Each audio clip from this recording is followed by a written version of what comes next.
My assumption as a veterinary locum when you're coming in is if you don't have it in the contract as an exception to what you're able to provide, then I can schedule you for that surgery and I can expect it to be done with a competency that equals success for our clientele, the animals you're looking after, and my team that's now trusting that the locum that I brought in is going to be suitable for the practice. That's a conversation, and that dictates and that helps work through what that hourly or that per diem day is or that production rate, depending on how the structures, and all three of those structures are possible. A going rule is for a small animal, we want to look at a 0.22 as the formula. Take whatever your daily rate is or what your hourly is, times up by 8 if you're working an 8-hour day, times it by 10 if you're working a 10-hour day, and divide it by 0.22.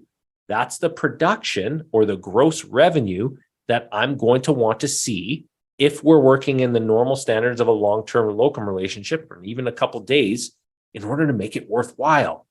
Sometimes the employer does better. Sometimes the employer does less.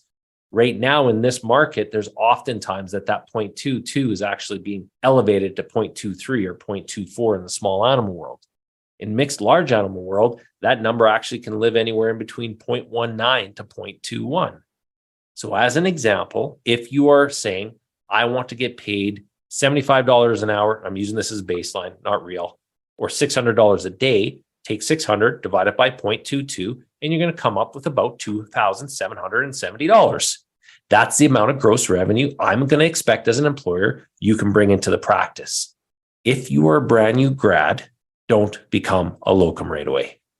You can't meet that expectation, and it's going to fail miserably when you also don't have the confidence because you don't have the experience yet to be able to go through all the pieces are day-to-day practice, surgery, communication, education, the adverse events that happen.